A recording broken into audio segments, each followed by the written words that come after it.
नमस्ते. माझं नाव डॉक्टर गिरीश भालेराव आहे. मी भोकाड hospital Mira road येथे चीफ ऑर्थोपेडिक सर्जन म्हणून कार्यरत आहे. आजचा आपला टॉपिक आहे पेटके म्हणजे क्रॅम्प्स. खूप वेळा आपल्या शरीरामध्ये अशा काही स्थिती येतात, सिच्युएशन्स येतात ज्याच्यामध्ये आपण चालता चालता अचानक पायामध्ये गोळा येतो, पोटऱ्या सुन्न पडतात किंवा कडक होतात, पायाला मुंग्या वगैरे येतात, जेणेकरून आपल्या हातपायाची हालचाल खूप रिस्ट्रिक्टेड होते. आता नेमकी हे पेटके म्हणजे काय? पेटके किंवा क्रॅम्प्स म्हणजेच की एक मसल किंवा एक group of muscle sudden contraction मध्ये जातात, ज्याच्यामुळे आपल्या हात पायामध्ये येतो. कधी कधी आपण बोलतो मराठीत वाम येणे, नसवर नस चढणे, अशा वेगळ्या वेगळ्या शब्दांमध्ये लोक आपले ही डिफिकल्टीचं उच्चारण करत असतात. तर हे पेटके येण्याचं मूळ कारण काय? पेटके येण्याचं कारण म्हणजे कधी कधी आपला मसलचा ओव्हर यूज होतो. जसं कधी खेळाडू ॲथलीट्स आपले खेळ खेळताना अचानक त्यांचे मसल अरेस्ट मध्ये जातात, या गोष्टीला आपण क्रॅम्प म्हणतो.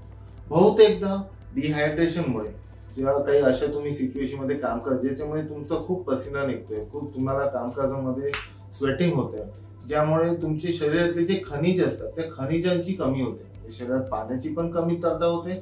प्लस हे जेव्हा आपण स्वेटिंग करतो किंवा आपल्याला घाम येतो त्यातून आपल्या शरीरातले खनिज जसं सोडियम, इलेक्ट्रोलाइट्स या गोष्टींची पण कमतरता येते. यामुळे देखील आपल्याला क्रॅम्प्स येऊ शकतात. किंवा जर आपण कुठल्या मसलचा स्ट्रेन वाढलाय किंवा खेचत आणेवाले कामं सुरू करतो, जसं हार्ड लेबर वर्क असतो ज्याच्यामध्ये रस्सी खेचणे किंवा हातोडी मारणे, अशा गोष्टी जे स्ट्रेनस एक्सरसाइजेस आहे, जे मेहनतीचं काम आहे, ह्याच्यामध्ये देखील मसल स्ट्रेन वाढल्यामुळे त्याचा प्रोटीन ब्रेकडाऊन होण्याची सुरुवात होते आणि तेव्हा पण आपल्याला हे क्रॅम्प्सची अनुभूती होते. तर ह्या सगळ्या गोष्टींना कशामुळे हे क्रॅम्प वाढतात? तर फर्स्ट अँड फॉरमोस्ट गोष्ट आहे इनएडिक्वेट ब्लड सप्लाय, म्हणजे त्याचा रक्त पुरवठा जर कमी झाला. जर समजा फॉर एक्झाम्पल तुम्ही खूप दीर्घ काळ एखादा प्रवास करताय आणि तुमचा पाय एक फोल्ड करून किंवा मांडी घालून तुम्ही बसलाय, तर कधी कधी असं होतं की आपला पुढच्या भागाला रक्त पुरवठा कमी पडतो आणि त्याच्यामुळे पायाला वाम येतो किंवा नसवर नस चढल्याचं पण आपल्याला आढळून येतं.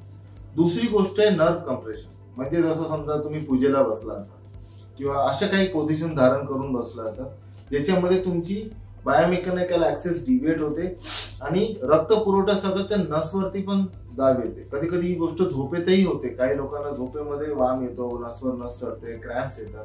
का? कारण की एका पोझिशन मध्ये आपल्या शरीराचं वजन आपल्या हातावर किंवा पायावर अशा प्रकारे पडतं की त्यातल्या नसांवरती ते स्ट्रेस येतो.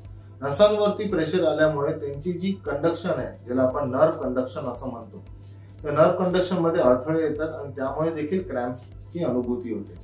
आणि फायनली जर समजा तुमच्या डाएटमध्ये कधी पोटॅशियमची कमी येते, कधी कॅल्शियमची कमी येते किंवा मॅग्नेशियम, हे आपले कसे खनिज आहेत, धातू आहेत, ज्याच्यामुळे आपल्या शरीरामध्ये त्याचे एक बॅलन्स मेंटेन करणे खूप गरजेचे आहे. कधी कधी या कारणामुळे देखील आपल्याला हे पेटके किंवा पायात गोळा येणे किंवा कुठल्या मसल्स मध्ये गोळे येणे, त्याला अरेस्ट होणे, हात पाय न चालणे, अशा गोष्टी अनुभवू शकतो.